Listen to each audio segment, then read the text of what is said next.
Welcome to top news.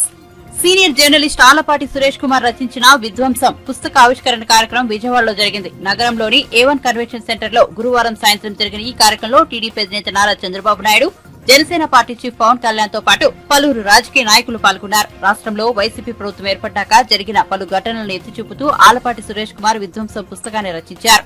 మొత్తం 185 అంశాలతో ఆయన పుస్తకాన్ని రాశారు. పుస్తకాన్ని ఆవిష్కరించిన చంద్రబాబు నాయుడు తొలి కాపీని పవన్ కళ్యాణ్ కు అందజేశారు.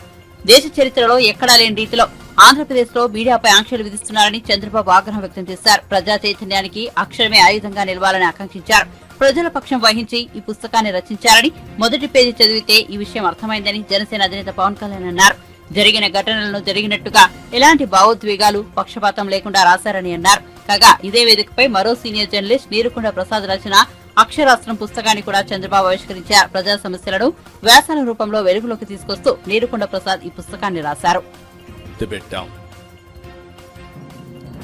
ఒక్క విషయం మనం చూస్తే, ఒక రాజధాని, ప్రజా రాజధాని కావాలని ఆ రోజు అన్ని దేవాలయాల్లో పూజ చేసి, అన్ని మసీదుల్లో పూజ చేసి, అన్ని చర్చిల్లో పూజ చేసి, పవిత్ర దేవాలయాలన్నింటిలో పూర్తి చేసి, అక్కడ జలాల్ని, మట్టిని తీసుకొచ్చి ఈ ప్రాంతాన్ని పునీతం చేశాం.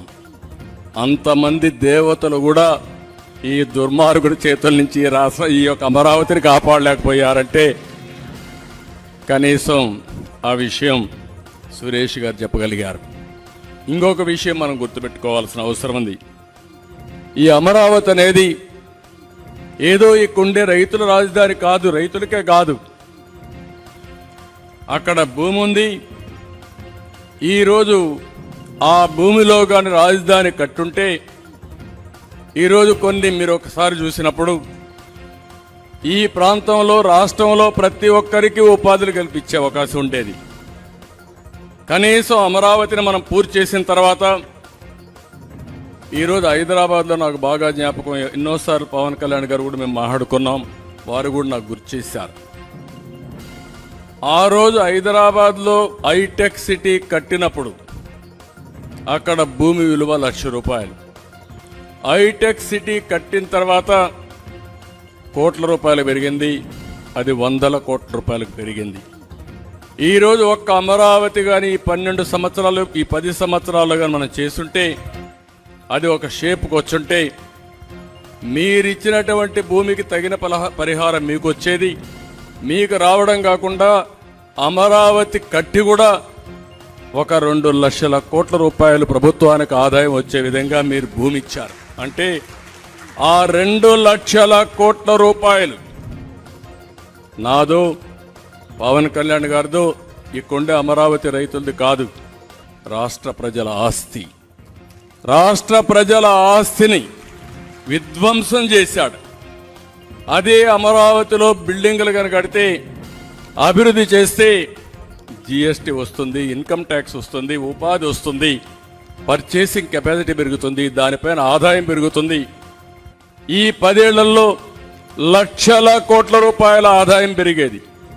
ఆ ఆదాయం ప్రజా సంక్షేమ కార్యక్రమాలకు ఖర్చు పెట్టేవాళ్ళం. 5 ఏళ్లుగా 3 రాజధానులు, ఇప్పుడు 4వ రాజధాని. ఆ రాజధాని మళ్ళా హైదరాబాద్కు పోవాలని మాట్లాడుతున్నారు. సిగ్గు ఎగ్గు ఉంటే మనుషులైతే, అంటే నువ్వు దేహి అని నేను వచ్చేస్తా, నాకు ఇచ్చి అంటే ఇచ్చేసరి సిద్ధంగా ఉన్నారంటే ప్రజలు. అంటే ఏం మాట్లాడతాడో ఆ పార్టీ అంటే ఎదురుదాడి చేస్తే, విధ్వంసం చేస్తే ఎవరైనా భయపడిపోతారనే ఆలోచన తప్ప ఇంకోటి లేదు. కనీసం ఈ రాష్ట్రంలో ఇప్పుడు మాట్లాడుతున్నారు, మాకు ఒక అమరావతి, హైదరాబాద్ మారికి ఒక రాజధాని కావాలి, విశాఖపట్నం మారికి ఒక రాజధాని కావాలి, లేకుంటే బెంగళూరు మారికి ఒక రాజధాని కావాలి, లేకపోతే చెన్నై మారికి ఒక రాజధాని కావాలి. మళ్ళీ 10 ఏళ్ళు అయిపోయింది, కోర్టులో కూడా మేమేం చేయలేకపోయాం. మా విధానం 3 రాజధానులు, మళ్ళా తిరిగి వస్తే 3 రాజధానులు కాదు 4వ రాజధాని కోసం పోరాడతామని చెప్పే పరిస్థితికి వచ్చారంటే ఎంత నీచంగా ప్రవర్తించారో మీరు గుర్తుపెట్టుకోవాలి. ఈ పుస్తకం కూడా చాలదనిపిస్తుంది నాకు.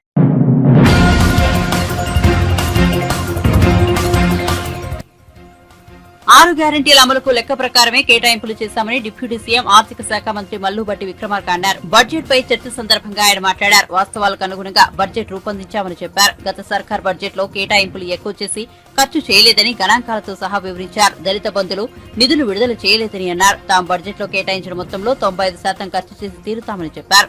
తమ ప్రభుత్వం అధికారంలోకి వచ్చిన 69 రోజుల వ్యవధిలో 23,147 ఉద్యోగాలు ఇచ్చిందన్నారు. వైద్య రంగం, పోలీస్ శాఖ, సింగరేణిలో నియామక పత్రాలు అందించినట్టు చెప్పారు.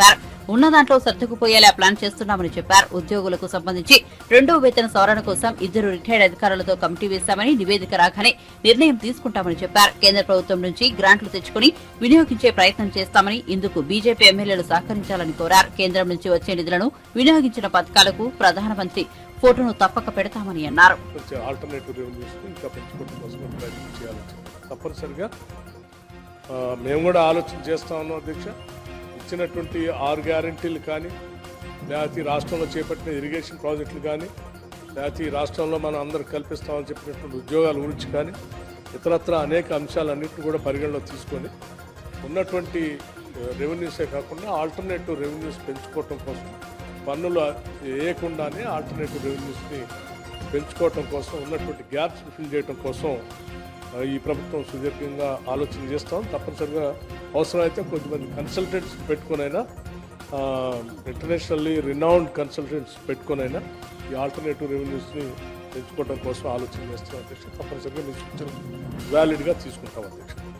అట్లాగే వారు ఇంకో సూచన కూడా చేశారు.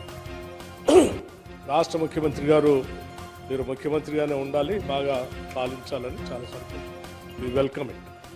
అట్లాగే మొత్తం వ్యయానికి మీరు తీసుకున్నటువంటి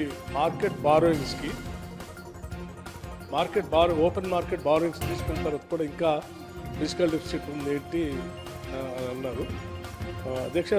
నాకు తెలిసి ఏ ఫిజికల్ డెఫిసిట్ ఏదైతే ఉంటుందో దానికి మార్గం ఒక అప్పు తీసుకోవటం, అప్పు ద్వారా ఫిల్ చేసుకోవటం తప్ప వేరే మార్గం ఉండదు. రెవెన్యూ ఎక్స్పెండిచర్కి క్యాపిటల్ మధ్య ఉన్నటువంటి వ్యత్యాసం ఏదైతే ఉంటుందో దాన్ని ఆ ఫిజికల్ డెఫిసిట్ని పూడ్చుకోవడం కోసం అప్పుగా తీసుకోవటం. ఓపెన్ మార్కెట్లో తీసుకునేటువంటి 60,000 కోట్లు తప్ప అదనంగా ఇంకేమి ఫిజికల్ డెఫిసిట్ ఏం లేదు సార్.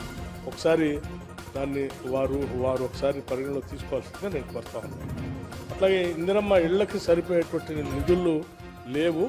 మీరు 3.5 లక్షల మంది 4.5 లక్షల ఇల్లు ఇస్తా అని చెప్తా ఉన్నారు.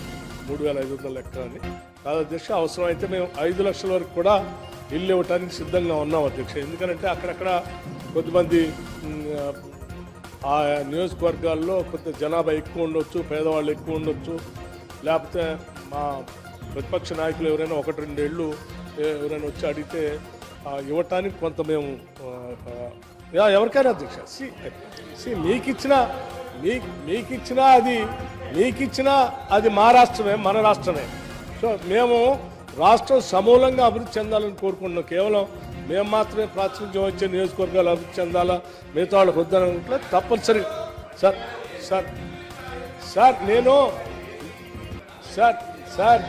సార్ మీరు చెప్పిన వాటిని నేను పాజిటివ్గా తీసుకొని నేను సభ దృష్టికి తీసుకొని వస్తా ఉన్నాను అధ్యక్ష. తప్పనిసరిగా ఆ పని చేస్తాం.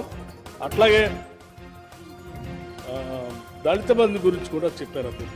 తప్పనిసరిగా మీరు చెప్పినటువంటి సూచన డెఫినెట్గా నేను కూడా డిప్యూటీ సీఎంగా ఉన్నాను, ఫైనాన్స్ మినిస్టర్గా ఉన్నాను. దళిత బంధు గురించి డెఫినెట్గా అడుగుతారని నాకు కూడా ఉంది, చేయాలనే తపన కూడా నాకు ఉంది, మా ప్రభుత్వానికి కూడా ఉంది. కాంగ్రెస్ పార్టీకి మరీ ముఖ్యంగా ఉంది. అందుకే డాక్టర్ బాబాసాహెబ్ అంబేద్కర్ అభయహస్తం అని చెప్పి చేవెళ్ళ దగ్గర ప్రకటన కూడా చేసింది. కాకపోతే గత సంవత్సరం బడ్జెట్లో 17,700 కోట్లు కేటాయించి ₹1 కూడా ఖర్చు పెట్టలేదు. నేను లెక్కలు ఇస్తాను మీకు, ఇస్తాను, పెట్టలేదు.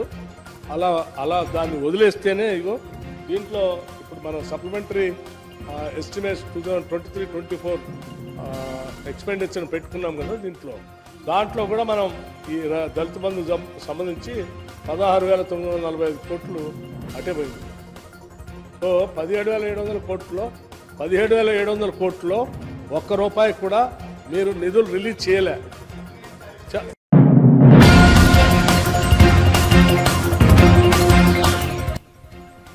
క్షేత్రస్థాయిలో పార్టీని బలోపేతం చేసి ఎన్నికలకు సిద్ధంగా ఉన్నామని బీజేపీ ఏపీ అధ్యక్షులు పురంధేశ్వరి తెలిపారు. పొత్తుల విషయంలో పై స్థాయిలో నిర్ణయం ఉంటుందన్నారు.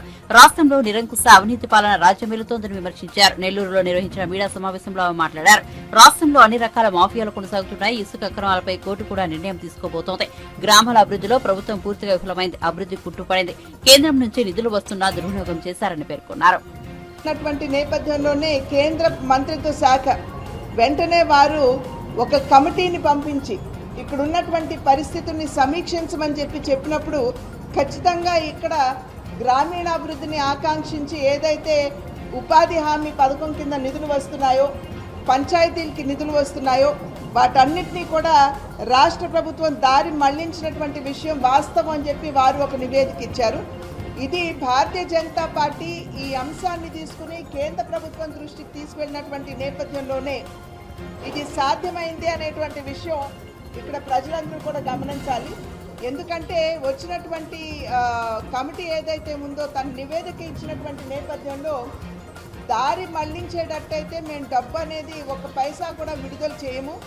ఇప్పటి వరకు విడుదల చేసినటువంటి సొమ్ముకి మీరు సరి అయినటువంటి యూటిలైజేషన్ సర్టిఫికేట్స్ ఇస్తేనే కానీ రాబోయే కాలంలో మేము డబ్బు విడుదల చేసే అవకాశం ఉండదు అని చెప్పి కరాఖండిగా మరి rural development ministry Giriraj Singh Chauhan గారి నేపథ్యంలో ఉన్నటువంటి మంత్రిత్వ శాఖ తెలియజేసినటువంటి విషయం.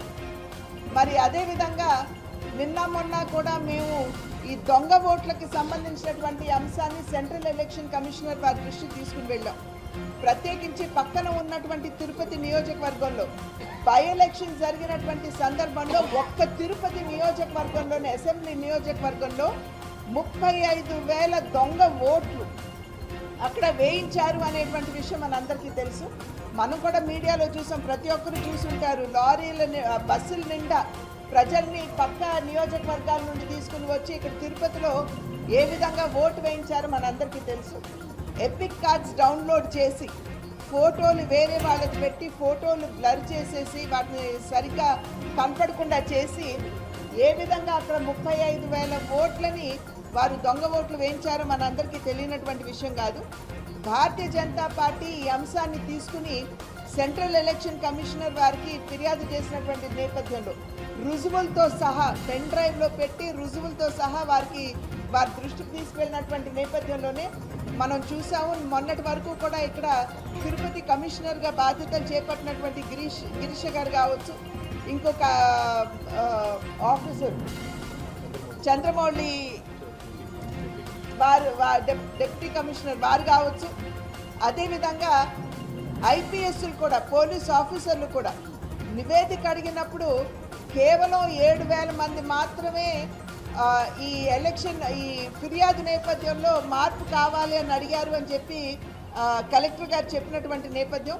కానీ 35,000 మందికి మార్పు చేసి దొంగ ఓట్లు వేయించారు. అదేవిధంగా పోలీసుని నివేదిక ఇవ్వమంటే ఇక్కడ అసలు ఎటువంటి అవకతవకలు జరగలేదు అని చెప్పి వారు నివేదిక ఇచ్చినటువంటి నేపథ్యంలో వారి మీద కూడా ఇవాళ యాక్షన్ తీసుకుని వారిని సైతం సస్పెండ్ చేసేటువంటి పరిస్థితి. ఇది కేవలం భారతీయ జనతా పార్టీ గట్టిగా ఈ విషయాన్ని తీసుకుని ఎలక్షన్ కమిషనర్ గారి దృష్టికి తీసుకెళ్ళినటువంటి నేపథ్యంలోనే దాని మీద చర్యలు చేపట్టారు అని చెప్పి ప్రజలందరూ కూడా గమనించాలి. మరి అదేవిధంగా ఇసుక మాఫియా కావచ్చు, మద్యం మాఫియా కావచ్చు, గట్టిగా భారతీయ జనతా పార్టీ గళం విప్పింది. మద్యం మాఫియా కూడా మేము మద్యం షాపులకి వెళ్ళినప్పుడు అక్కడ కూడా మేము ఎక్స్పోజ్ చేసాం. ఏ విధంగా 1,00,000 రూపాయలకి అక్కడ సేల్ జరిగితే కేవలం 700 రూపాయలు మాత్రమే డిజిటల్ పేమెంట్ తీసుకున్నారు.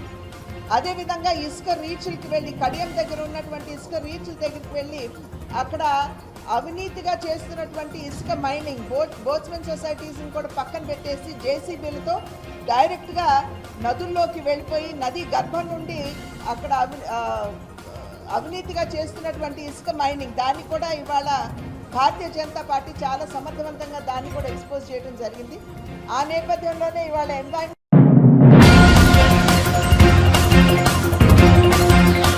మేడారం జాతరను డిస్టర్బ్ చేయాలని కొంతమంది చూస్తున్నారని మంత్రి సీతక్క కీలక వ్యాఖ్యలు చేశారు. గురువారం ఆమె మేడారం జాతర పనులను పరిశీలించారు. ఈ సందర్భంగా మాట్లాడుతూ మేడారం జాతర ఖ్యాతిని ప్రపంచానికి చాటాలన్నారు. సమ్మక్క సారాలమ్మది ఉద్యమ చరిత్ర అని, అలాంటి వనదేవతలను పూజించే తీరులో ఎక్కడా లోపాలు ఉండకూడదని అధికారులను ఆదేశించారు. ఉత్సవ కమిటీ జాతరను విజయవంతం చేయాలన్నారు. భక్తులకు ఎలాంటి అసౌకర్యం కలగకుండా ఏర్పాట్లు చేయాలని అధికారులకు సూచించారు. పనుల విషయంలో ఎవరిని ఉపేక్షించేది లేదని హెచ్చరించారు. జాతర కోసం పెండింగ్ లో ఉన్న పనులను త్వరితగతిన పూర్తి చేయాలన్నారు. ఇప్పటికే అమ్మవార్లను 30 లక్షల మంది దర్శించుకున్నట్లు తెలిపారు. జాతర కోసం ఖర్చు చేసిన ప్రతి రూపాయికి లెక్క ఉందని తెలిపారు. మేడారంలో శాశ్వత ప్రాతిపదికన ఏర్పాట్లను చేస్తున్నామని వెల్లడించారు.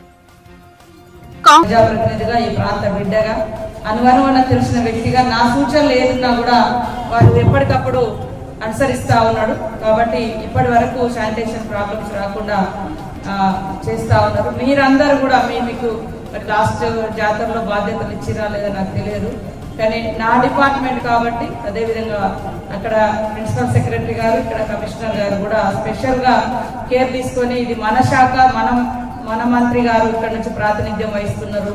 సో మనము ఇంకా బాగా చేయాలన్నటువంటి ఉద్దేశంతో మిమ్మల్ని చాలా మందిని ఇప్పుడు కొత్తగా కూడా కొంత అడిషనల్గా కూడా తీసుకోవచ్చు. ఏది ఏమైనా మనందరికీ ఇష్టదైవాలు, అదేవిధంగా ఇంటిల వైపులుగా ఉన్నటువంటి దైవం. ఎందుకంటే ఆ బిడ్డలు, ఆదివాసీ బిడ్డలు, ఆ బిడ్డలు కోసమే ఆనాడు పోరాటం చేశారు. కానీ అందరి తల్లులుగా వారు ప్రాంతాలు, కులాలు, మతాలకు అతీతంగా, అందరికి అతీతంగా అందరినీ తమ దగ్గరికి, తమ చెంతకు అంటే దర్శనానికి వచ్చే విధంగా అంత నమ్మకాన్ని, విశ్వాసాన్ని భక్తులకు ఇచ్చారు. కాబట్టి ఇట్లా కోట్ల మంది భక్తులు ఈరోజు దర్శనానికి వస్తారు. కాబట్టి వారి అంటే సన్నిధిలో మీరందరూ పనిచేసేటువంటి గొప్ప అవకాశం వచ్చిందనే మనం భావించాలి. ఎవరు ఇది ఒక పనిష్మెంట్గా కాకుండా ఒక అవకాశం, ఛాలెంజ్, ఆపర్చునిటీగా. చాలా మంది అధికారులు పాపము ఎలక్షన్ స్కోర్ తోటి లేదా వివిధ రకాలుగా పోతుంటే వాళ్ళు బాధపడుకుంటూ పోతున్నారు. అంటే మాకు ఈ అవకాశం రాకుండా పోతుంది అని, మేము ఈ జాతర నిర్వహించే అవకాశం మాకు రాకుండా పోయిందని ఆల్రెడీ ఒక 2 months కింద పోయినటువంటి అధికారులు ఉన్నారు. డిస్ట్రిక్ట్ బాస్ అంతా ప్లాన్ చేసుకునే, అంటే ఉదాహరణకు అట్లాంటి ఫీలింగ్. ఎందుకంటే ఇది ఒక గొప్ప అవకాశం మనకు, ఇంతమందికి సేవ చేసే ఎట్టే టైంలో, అంటే 3-4 daysలో 1 crore పీపుల్కి మనం చేస్తా ఉన్నాం. కాబట్టి మీరందరూ కూడా మరి మీ యొక్క విధి నిర్వహణతో పాటు మానవత్వాన్ని, మంచితనాన్ని, మంచి మనసును జోడించి మన శాఖతో పాటు ఇతర కూడా ఎక్కడన్నా మీకు డిఫెక్ట్స్ ఏమన్నా కనపడ్డా, లోపాలు ఎక్కడ కనపడ్డా వెంటనే ఆ సంబంధిత అధికారులకు చేరవేసి ఇలాంటి ప్రాబ్లమ్స్ భక్తులు ఫేస్ చేస్తున్నారు, ఇట్లా ఇబ్బంది అవుతుంది కాబట్టి మనం దాన్ని సరిచేయాలి అన్నటువంటి అడ్వైస్ కూడా ఇవ్వండి. నా నెంబర్ కూడా టెక్స్ట్ మెసేజ్ పెట్టండి. తప్పకుండా నేను కూడా ఇప్పుడు ఎట్లా ఇక్కడే ఉంటాము, ఈ 1 week దాదాపు రేపటి నుంచి మరి ఇక్కడే ఉంటాము. కాబట్టి మీరందరి యొక్క సూచనలు, సలహాలు, సేవ, శ్రమను కూడా అడుగుతున్నాం. మీ శ్రమను అడుగుతున్నాం, మీ శక్తిని అడుగుతున్నాం, మీ సేవను అడుగుతున్నాం, మీ ఐడియా, మీ ఆలోచనను కూడా మేము అడుగుతా ఉన్నాం. అందరం కలిసి ఈ జాతరను శుభ్రమైనటువంటి జాతరగా, పరిశుభ్రమైనటువంటి జాతరగా మంచిగా, ఎందుకంటే జాతర అంటే ఎప్పుడు దుబ్బ అని ఉంటుంది. ఎంత వద్దనుకున్నా అది ప్రాబ్లం కనపడుతుంది ఎక్కడైనా, ఎంత చేసినా. ఇంకా మనం భక్తులకు కూడా కొద్దిగా అవేర్నెస్ ఇవ్వడం, తర్వాత షాపర్స్ అంటే బిజినెస్ పర్సన్స్ కూడా కూడా మేము తోడుగా ఉంటామని తెలియజేస్తూ, మనందరి యొక్క సహకారంతో శానిటేషన్, డ్రింకింగ్ వాటర్ ఈ 2 కూడా నా దగ్గరే ఉన్నాయి. ఈ సమ్మర్ ఎండలు కూడా బాగా వచ్చేసినాయి వాస్తవానికి ఈ జాతర. కాబట్టి మంచినీటి సమస్య కూడా ఉంది. కాబట్టి వాళ్ళతో కూడా తప్పకుండా మళ్ళీ ఒక రివ్యూ కూడా పెట్టుకుంటాము. మీరు అందరూ కూడా సహకరించి ఎక్కడ చూసినా మరి ప్లాస్టిక్ రహితంగా, అదేవిధంగా డస్ట్ రహితంగా ఉండే విధంగా సహకరిస్తారని, శ్రమిస్తారని అందరికీ.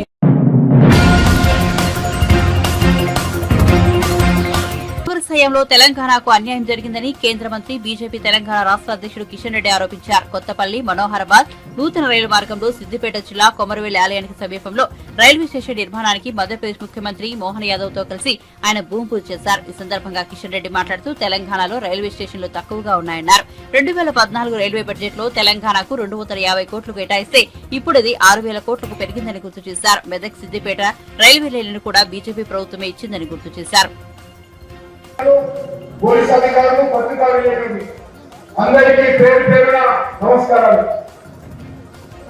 ఈరోజు కోమరవెల్లి మల్లన్న దర్శనానికి వచ్చేటువంటి భక్తుల సౌకర్యాలు మన ప్రియతమ ప్రధానమంత్రి నరేంద్ర మోడీ గారి ఆదేశాలతో ఈరోజు రైల్వే సంబంధించినటువంటి రైల్వే స్టేషన్ మల్లన్న పాదాల చెంత రైల్వే స్టేషన్ నిర్మించాలని చెప్పి ప్రధానమంత్రి గారు ఆదేశించారు. ఇప్పుడు మనకందరికీ తెలుసు ఇక్కడ అనేక రకాలుగా చాలా రోజుల నుంచి చర్చ జరుగుతున్నప్పటికీ ఈరోజు నరేంద్ర మోడీ గారి ఆదేశాలతో మన ఇంజనీర్లు టెక్నికల్ ఫీజిబిలిటీ సాంకేతిక సాధ్యాలు మరి ఈరోజు పరిశీలించిన తర్వాత నరేంద్ర మోడీ గారు ఇక్కడ రైల్వే స్టేషన్ నిర్మాణం చేయాలని ఆదేశించడం జరిగింది.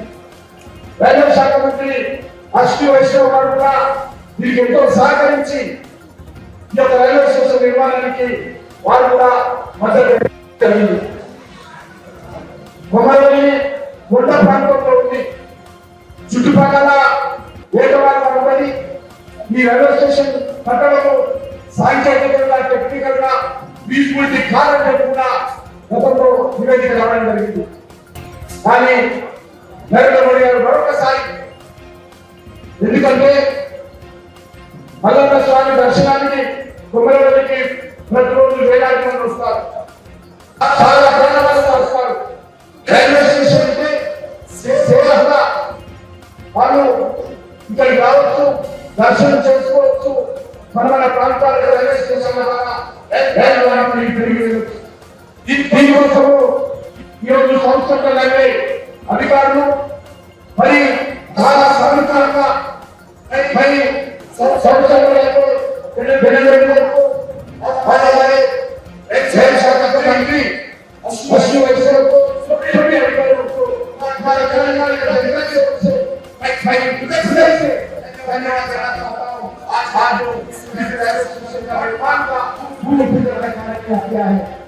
ఎందుకంటే ప్రధానమంత్రి గారు కలిసినప్పుడు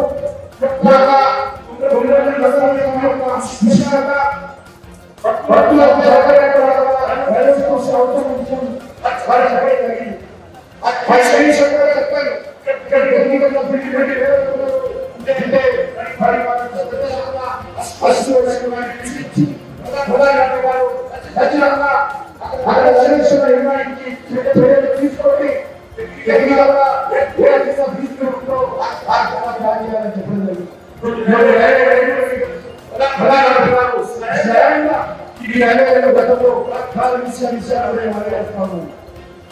అంతేకాకుండా ఈరోజు తెలంగాణలో ఇది పెన్షన్ కోసం గతంలో చాలా రైల్వే విషయంలో ప్రభుత్వం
పార్టీ అధినేత కేసీఆర్ జన్మదిన సందర్భంగా ఈ నెల 15న అనేక సేవా కార్యక్రమాలు చేయనున్నట్టు మాజీ మంత్రి ఎమ్మెల్యే తలసాని శ్రీనివాస్ యాదవ్ తెలిపారు. వికలాంగులకు వీల్ చైర్ల పంపిణీ, ఆటో డ్రైవర్లకు ఇన్సూరెన్స్ పత్రాల పంపిణీ, పేషెంట్లకు పండ్ల పంపిణీ తదితర సామాజిక సేవా కార్యక్రమాలు నిర్వహించనున్నట్లు తెలిపారు. తెలంగాణ భవన్ లో ఏర్పాటు చేసిన మీడియా సమావేశంలో ఆయన మాట్లాడారు. హైదరాబాద్ కార్యాలయంలో శనివారం ఉదయం 9:30 గంటల నుంచి కార్యక్రమాలు ప్రారంభమవుతాయని తలసాని చెప్పారు. ఎంపీలు, ఎమ్మెల్యేలు, క్యాడర్ సహా సీనియర్ నేతలందరూ జన్మదిన వేడుకల్లో పాల్గొంటారన్నారు. రాష్ట్రం, నగరం నలుమూలల నుంచి కార్యకర్తలు తమ తమ ప్రాంతాల్లో వేడుకలు నిర్వహించి ఉదయం 9:30 గంటలకు తెలంగాణ భవన్ కు చేరుకోవాలన్నారు. ఆ రోజున తెలంగాణ వ్యాప్తంగా ఆలయాలు, మసీదులు, చర్చిల్లో ప్రత్యేక పూజలు, ప్రార్థనలు జరిపేలా ఏర్పాట్లు చేస్తామన్నారు. పేషెంట్లకు పండ్ల పంపిణీ వంటి సామాజిక సేవా కార్యక్రమాలు నిర్వహిస్తామని వెల్లడించారు. అయితే ఈ సంవత్సరం 69 వసంతాలు పూర్తి చేసుకుని 70వ సంవత్సరంలో అడిగెడుతున్నటువంటి కేసీఆర్ గారికి ఆ భగవంతుడు ఆయురారోగ్యాలు ప్రసాదించాలని, భవిష్యత్తులో తెలంగాణ రాష్ట్రంలో మరి జరుగుతున్నటువంటి అనేక కార్యక్రమాలకు వారు సారథ్యం వహించాలని ఈ సంవత్సరం మరి ఇక్కడ భవన్లో ఘనంగా 17వ తారీఖు ఉదయం 9:30-10 గంటలకే కార్యక్రమాలు స్టార్ట్ అవుతాయి. అయితే ఈ కార్యక్రమంలో పెద్దలందరూ అంటే పార్లమెంట్ సభ్యులు, రాజ్యసభ సభ్యులు, శాసనసభ్యులు, శాసన మండలి సభ్యులు, మాజీ చైర్మన్లు, ప్రముఖులు, మహిళలు, యువత అందరూ కూడా పెద్ద ఎత్తున భాగస్వామ్యం కావడం, అందులో కేటీఆర్ గారు, హరీష్ రావు గారు, కేశవరావు గారు, పెద్దలు పోచారం గారు అందరు పెద్దల సమక్షంలో మరి బర్త్డే సెలబ్రేషన్ జరుగుతాయి. దానికి సంబంధించినటువంటి మరి వివరాలని సాయి కిరణ్ గారు మీకు చెప్తారు. అందరికీ నమస్కారం. ప్రతి ఏటా ఫిబ్రవరి 17th అయినా జూలై 24th అయినా మా ప్రెసిడెంటు అలాగే వర్కింగ్ ప్రెసిడెంట్ గారి పుట్టినరోజులు మాకు పండుగ వాతావరణంలో ప్రతి సంవత్సరము జరుపుకుంటూ రావడం జరిగింది. ప్రతిసారి కూడా ఏదైనా వ్యక్తులకి సాయం అందే విధంగా చేయాలి పుట్టినరోజులు అని కేటీఆర్ గారి ఆదేశాల మేరకు గడిచిన 4-5 సంవత్సరాల నుండి పెద్ద ఎత్తున ఇన్సూరెన్స్ చేసుకుంటూ వస్తున్నాము. ఈసారి ఈ తెలంగాణ భవన్లో రాష్ట్ర కార్యాలయంలో జరిగే పుట్టినరోజు వేడుకల్ని ఘనంగా నిర్వహించుకోవాలని రాష్ట్రం నలుమూలల నుండి కూడా పెద్ద ఎత్తున కార్యకర్తలు, అభిమానులు కూడా రాబోతున్నారు. కాబట్టి ఈసారి 70వ సంవత్సరం బర్త్డే సెలబ్రేషన్ సందర్భంగా దాదాపు 1000 మంది ఆటో డ్రైవర్లకి యాక్సిడెంటల్ హెల్త్ ఇన్సూరెన్స్, వారికి వారి కుటుంబ సభ్యులకి 1 లక్ష రూపాయలు సంవత్సరానికి ఇవ్వాలని, దానితో పాటు వికలాంగులకు కూడా వీల్ చైర్స్ కూడా ఇవ్వాలని, దాంతోపాటు పెద్ద ఎత్తున అరేంజ్మెంట్స్ అన్ని చేసుకొని కేసీఆర్ గారు తెలంగాణ తొలి ముఖ్యమంత్రి, తెలంగాణ బాపు, తెలంగాణ జాతిపిత అయిన కేసీఆర్ గారి జీవిత చరిత్రని తానే ఒక చరిత్ర అనే టైటిల్తోని ఒక 30 నిమిషాలు తన పుట్టుక నుండి తను తెలంగాణ రాష్ట్రాన్ని సాధించి ఈ తెలంగాణ రాష్ట్రాన్ని బంగారు రాష్ట్రంగా మలిచి తర్వాత ఈరోజు అనుకోకుండా ప్రతిపక్ష నాయకుడు కూడా మొన్న నల్గొండలో గర్జించిన విధానాన్ని కూడా పెంపొందించుకొని దాని సందర్భంగా 30 నిమిషాల డాక్యుమెంటరీని ప్రదర్శించాలని, దీనితో పాటు 70 కేజీల కేక్ని బ్రహ్మాండంగా అందరూ సీనియర్ మోస్ట్ నాయకులు, ఎమ్మెల్యేలు, పార్లమెంటేరియన్ సభ్యులు, పార్టీకి సంబంధించిన ముఖ్యులందరితోని వారి సమక్షంలో కేక్ కటింగ్ జరుపుకొని వచ్చిన వాళ్ళందరూ కూడా బ్రహ్మాండంగా భోజన ఏర్పాట్లు చేసుకొని ఈ పుట్టినరోజుని బ్రహ్మాండంగా మేము సెలబ్రేట్ చేసుకోవాలని అందరం నిర్ణయించడం జరిగింది. కాబట్టి మీ ఏరియాలలో, డివిజన్లలో, సెగ్మెంట్లలో కార్యక్రమాలు, పండ్ల పంపిణీ కానీ ఏవైనా కార్యక్రమాలు చేపడితే అన్ని చేసుకున్న తర్వాత భవన్ వైపుగా వచ్చి ఈ ప్రోగ్రామ్ని పెద్ద ఎత్తున మన నాయకునికి గొప్పగా జరిగే విధంగా మీ అందరూ చూడాలని మీ అందరినీ కోరుకుంటున్నాను. Thank you. ఇది ఓవరాల్గా కార్యక్రమం. బట్ హైదరాబాద్లో డివిజన్లలో కానీ కాన్స్టిట్యున్సీలలో అందరు నాయకులు, కార్యకర్తలు అక్కడ కార్యక్రమాలు చేసుకొని ఇక్కడికి 10 గంటల వరకు చేరుకోవాలని చెప్పి అందరికి ఆహ్వానం పలుకుతూ ఈ కార్యక్రమంలో మీడియా మిత్రులు కూడా మీరు కూడా భాగస్వామ్యమై అందరితో పాటు మీరు కూడా భోజనాలు స్వీకరించాలని కోరుకుంటూ